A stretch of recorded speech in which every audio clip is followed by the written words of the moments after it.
বাড়িতে শুনেছি নাকি কেরালাতে 1000 টাকা দিন।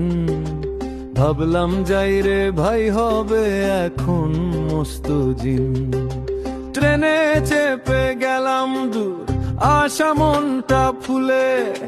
গিয়ে দেখি জিনিসপত্র দাম মামা আসমান ছুলে। 1200 টাকা রুম ভাড়া, 100 টাকা কমিশন।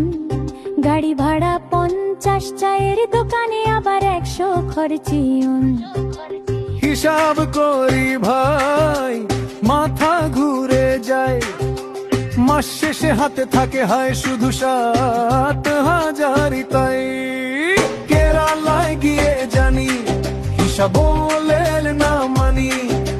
ভাত হোটেলে খেলে ভাই, পেটটা কষ্টে টানি। সব জিনিসের দাম এমন, মনে হয় সিনেমা চলি। বলে দিলাম বন্ধুরে, বাড়িতেই ভালো ভাই।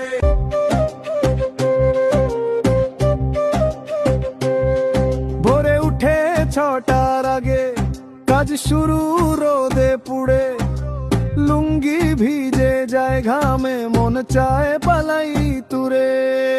চা খেতে গেলে